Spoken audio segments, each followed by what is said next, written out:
Hello, friends. It's Carissa Holmes. I'm here to share with you my thoughts on creativity and how it can help us through this very challenging time that humans find themselves in right now with the pandemic, with all of the political and civil things going on, with everything that's going on within the human collective, with our shadow work, everything that we're facing. We may not think that creativity is a solution, but rather like a pastime or something to do when you feel like it. But it can actually take you through the hardest times in your life and be that total log in the flood for you. The topic that I'd like to cover today with you is getting a bigger cup by entertaining the absurd and the impossible. Now, creativity, like I said, is critically important right now. And it's not just because making art can relieve stress, to help you to feel satisfied, to help stave off depression and loneliness. All of those things are true, but that's not really the true resource of creativity right now. Creativity is the driving force of innovation. Any major change that has come to humanity has come through the power of creativity, moving through someone or someone's and changing our entire world, our entire way of being in the world, and our entire way of thinking. It is the driving force behind all major change.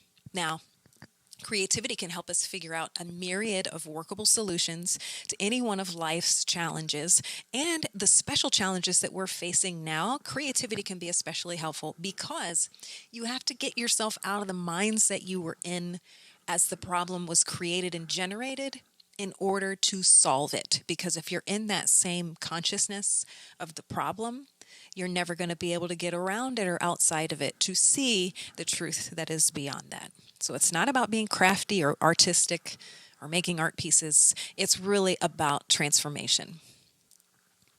Now, right now, you may need creativity to help you find solutions to things like challenges with your income, social distancing challenges, loneliness.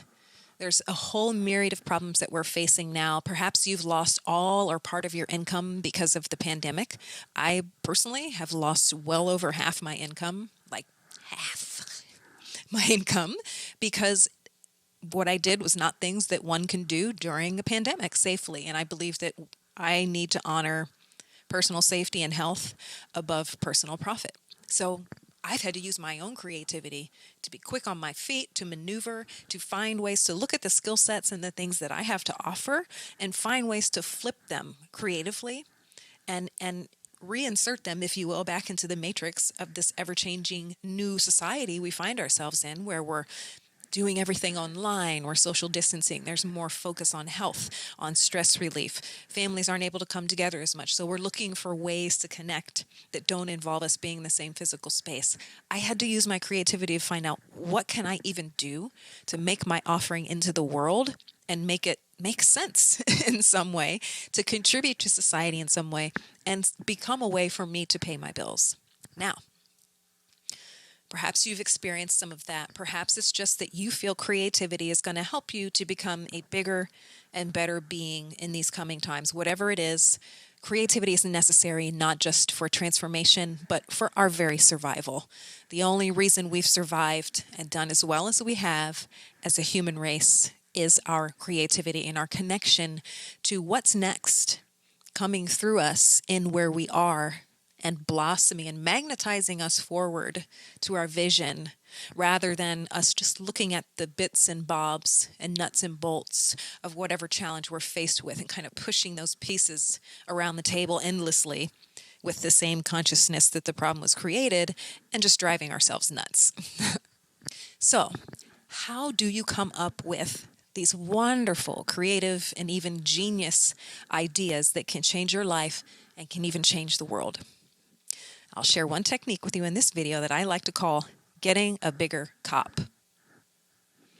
It's an effective and a fun way to get more creative ideas about how to make more money or to find solutions to your personal challenges. And with this technique, you increase the size of your cup, your container of possibilities, through entertaining the absurd and the impossible.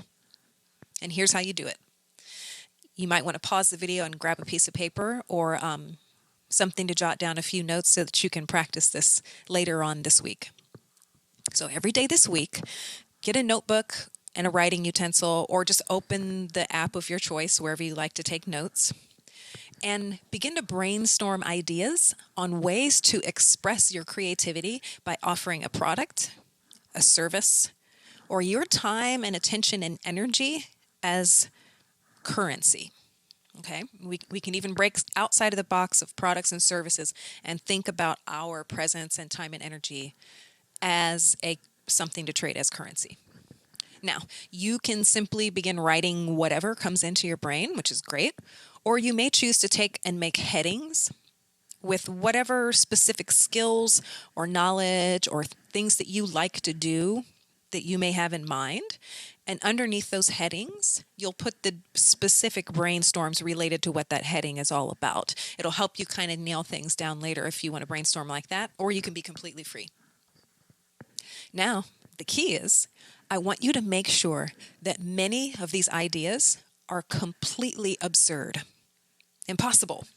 If you're convinced that they would never work, especially as a way to make money, you're on the right track. Moon biscuits filled with helium that float in their display case at the grocery store and make people's voices sound funny when they eat them. A wrench set made of green Jell-O. Whatever. The more absurd and impossible it is, the more outside of the realm of reality and reasonable, rational thinking it is, the better the idea. This exercise is not about getting a huge list of rational, workable ideas you can take into the world and write a business plan and make more money. This is about opening up the creative flow and increasing the size of your container of possibilities. Because when you allow anything to come through your channel, unimpeded by your judgment, your objections, all the ways you think it should be, just let it freely come to you. The size of your container of possibilities expands. And in that expanded space, you have the opportunity to receive more and better ideas. Not all of them will be absurd or unworkable or impossible. Some of them will be really good. Some of those absurd ideas that you had will turn out not to be so absurd. After you look at them for a while and you really start thinking about it, an absurd idea might end up just being genius. But if we judge it when it's coming through as, that'll never work, and we scratch it off and we don't even give it any consideration or respect, we're squeezing off the flow of our creativity. We're contracting the size of our container of possibilities to a very small and quiet place. And you may think that by doing that, by kind of narrowing it down to only the things that really work, that you're being smart or, a smart business person. And in some sense, that's true, but that's a later step. You don't do that up front. You don't do that in the beginning when you're brainstorming. When you're brainstorming, everything comes freely. Because if you narrow it down while you're brainstorming, you're narrowing the flow of creativity into your field, and you don't want to do that. Creativity needs freedom to run wild. It's much like an animal that has befriended a human but is not in any way domesticated. It kind of seems like you might be able to tame it, or you should tame it, but you really cannot. It is a wild thing. It is meant to remain wild, to run freely, to flow freely. And the more you try to bottle up and harness and control your creative energy, the worse that's going to go for you. It's going to just shut off. Creativity loves an open channel with no judgment. If you start closing the size of the channel and judging and editing before it's time, you'll just get less creativity.